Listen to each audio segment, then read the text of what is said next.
Hello, everyone, and welcome to Disability Inclusion is a Disabling Illusion. My name is Dr. Aubrey Shaw, and my co-author for this presentation is Dr. Sharon K. Stoll. Today, we are going to be talking about disability inclusion and how it is an illusion. Now, when we talk about disability inclusion, we are talking specifically about people with physical disabilities, not cognitive or learning, but physical. People within society believe that inclusion and equity actually exists for students with physical disabilities. And we also believe that diversity includes those people.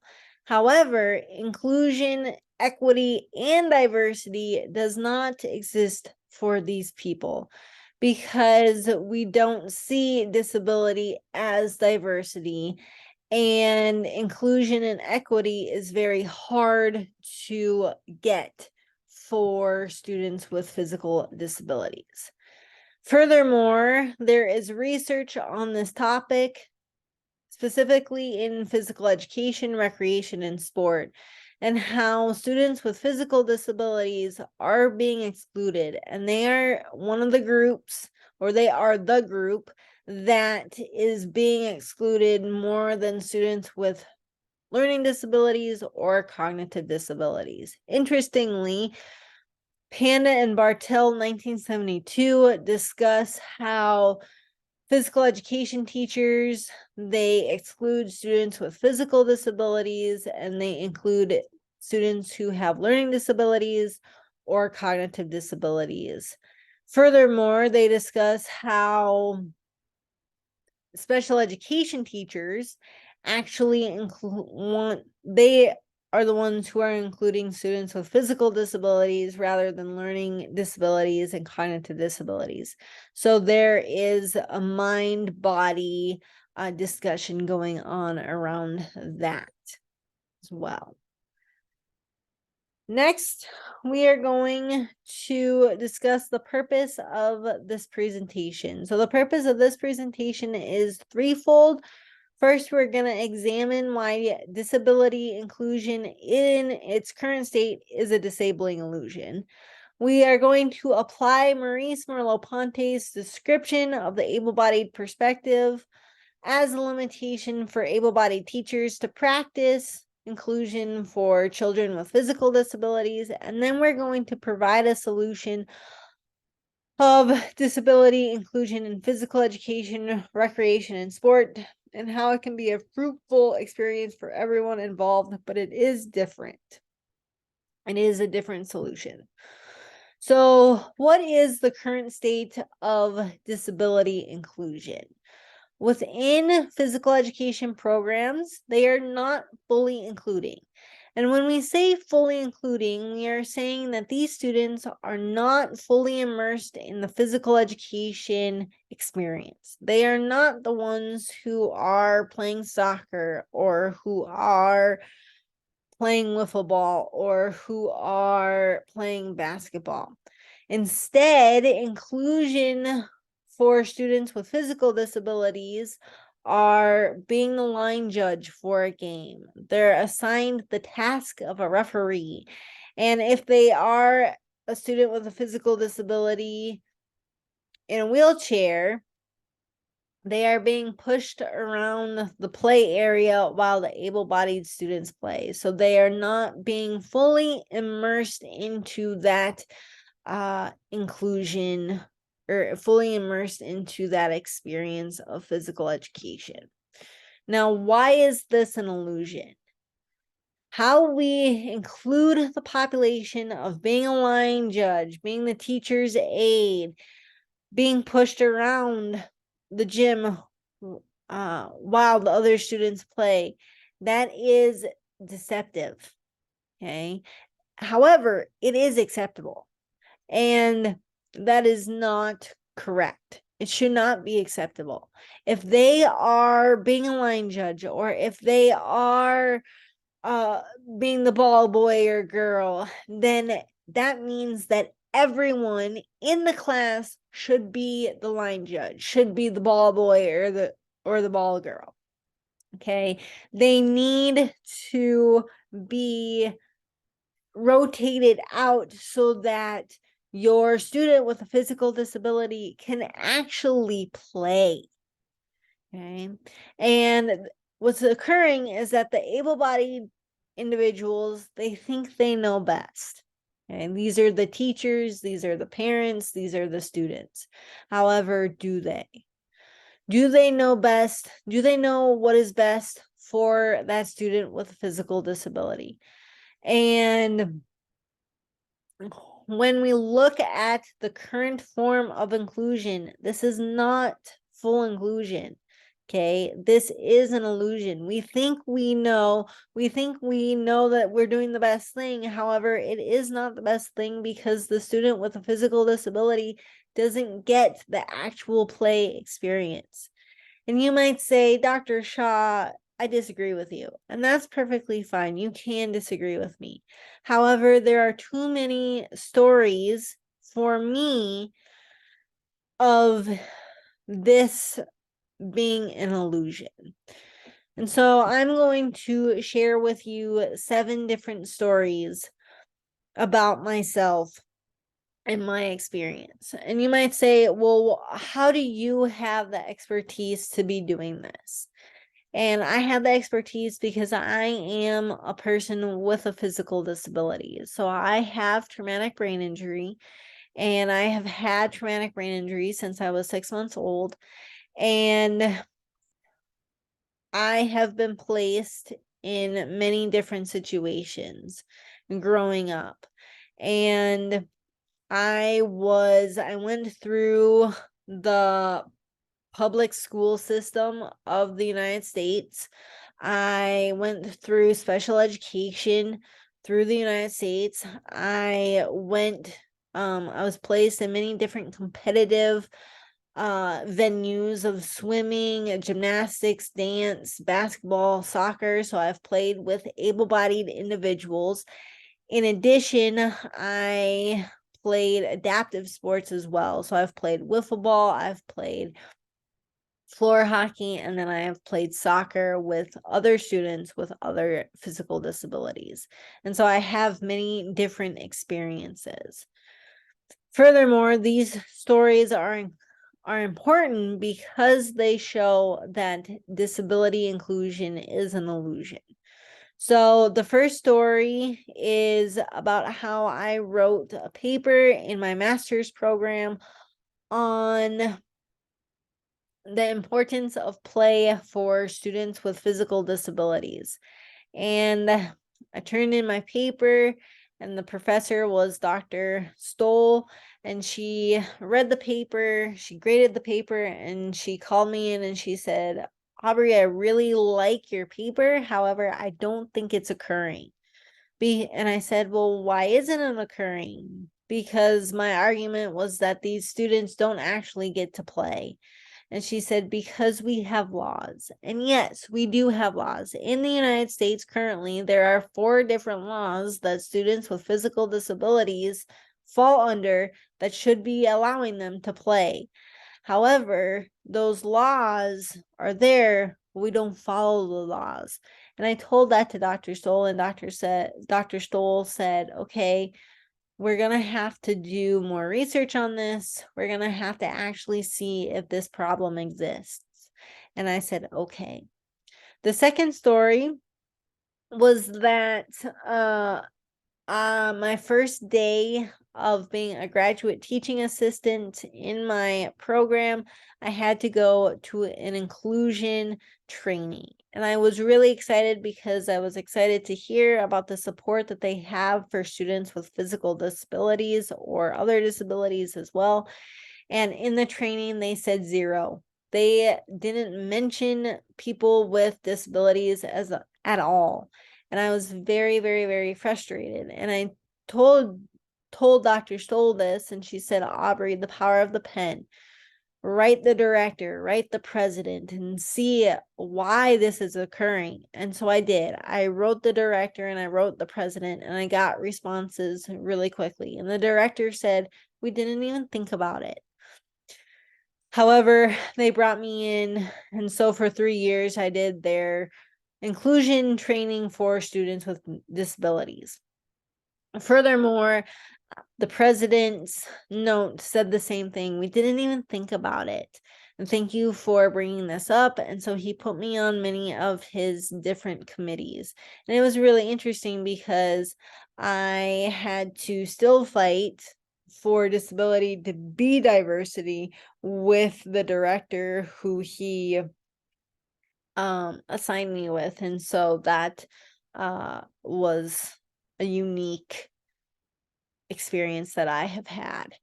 Furthermore, professional presentations in my earlier years, Dr. Stoll and I have done 41 professional presentations and publications.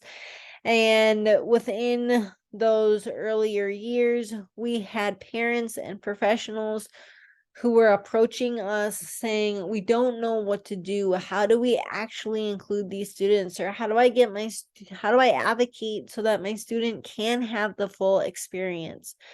And so it's very, very eye-opening to see that this problem is very big.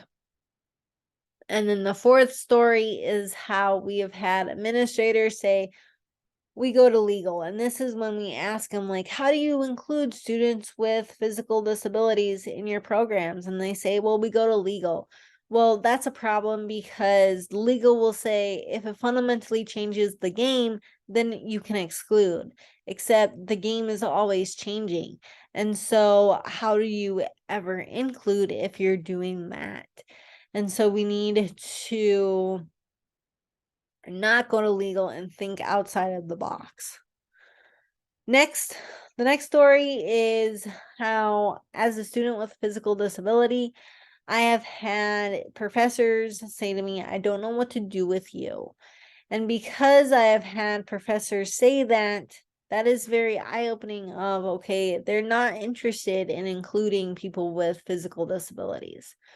Furthermore, we have gone to professional meetings where authorities have said, I don't have time to teach inclusion.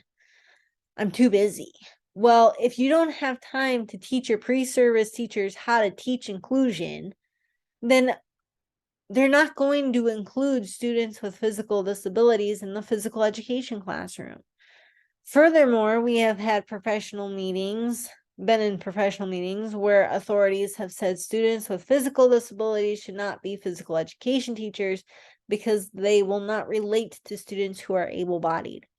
And this is also very dangerous because you are saying that students with physical disabilities are relatable for some odd reason.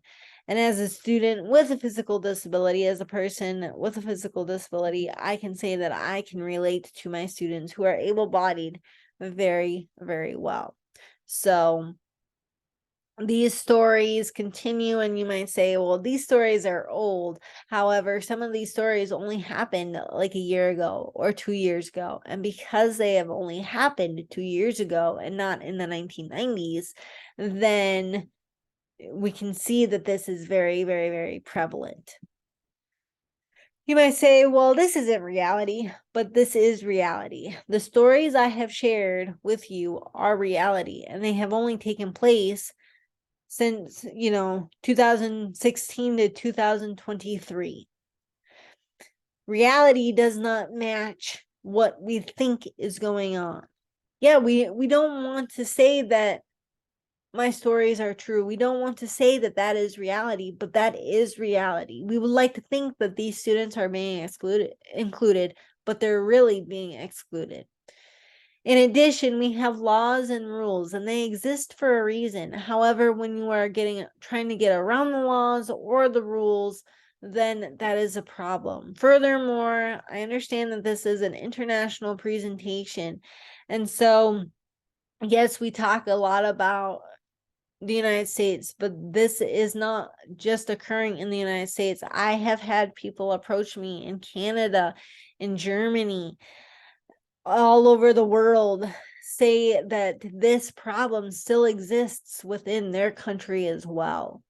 But furthermore, Colin Barnes and Michael Oliver discuss disability as a sociological issue, and a sociological issue is a group or a societal issue, and disability is a societal issue. However, we ignore it. We don't want to think that disability is a societal issue, and we don't see it as diversity.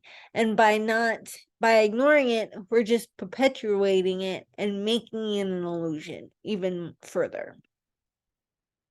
Furthermore, we need to talk about Maurice Merleau-Ponty. He was an educator and a philosopher in phenomenology. And phenomenology is our own lived bodily experience. Now, why is this important? This is important because he spoke about the lived bodily experience and how every individual has their own bodily experience. So my experience is different than someone else's.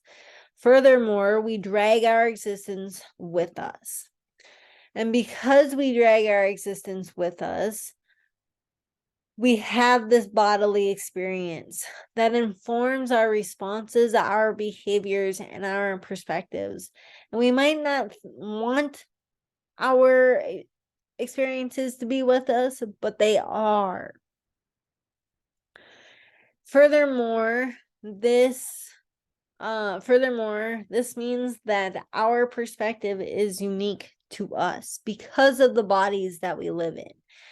Now, when we take a person who is able-bodied versus a person with a physical disability, because I have had my disability for a very long time, I will never know what it's like to be an able-bodied person. Furthermore, able-bodied people might not ever know what it's like to be a person with a physical disability. Now, there are circumstances because disability is one of the groups that it's the only group that you can join at any moment in your life. And depending on the onset of the disability, you might be a person who has experienced being an able-bodied person and a person with a physical disability. Okay. However, my experience will always be my experience, and your experience will always be your experience. And a limitation exists because of that.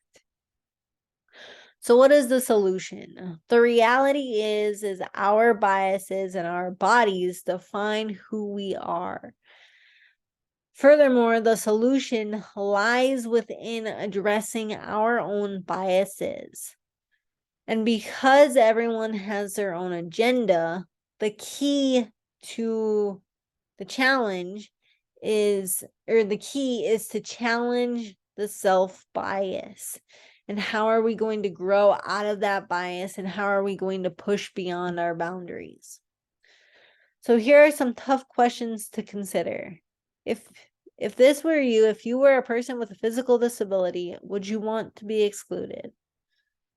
How do you attend to your own biases? How do you push beyond that boundary, and how do you push to grow?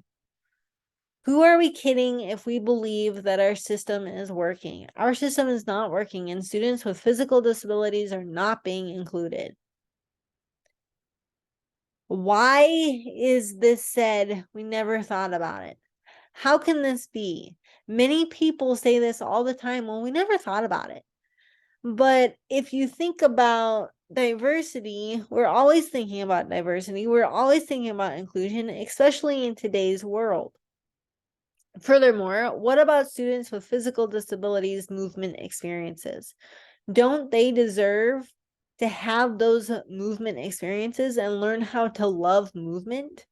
Furthermore, if students with physical disabilities are excluded, then how will these individuals become a physical educator? They won't, because they won't understand their own movement experiences. And the last question that we have for you today is, what is your agenda? And does that agenda include students with physical disabilities? Conclusion. What have we discussed? I've shared stories.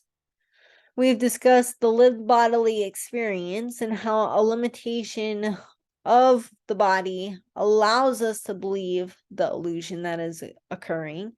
And then we have looked at the solution, and the solution is different. You have to think outside the box, and you have to discuss and think and reflect upon the tough questions. And here are my references. If you'd like to talk, please do reach out, and we are willing to discuss. Thank you, everyone. Bye.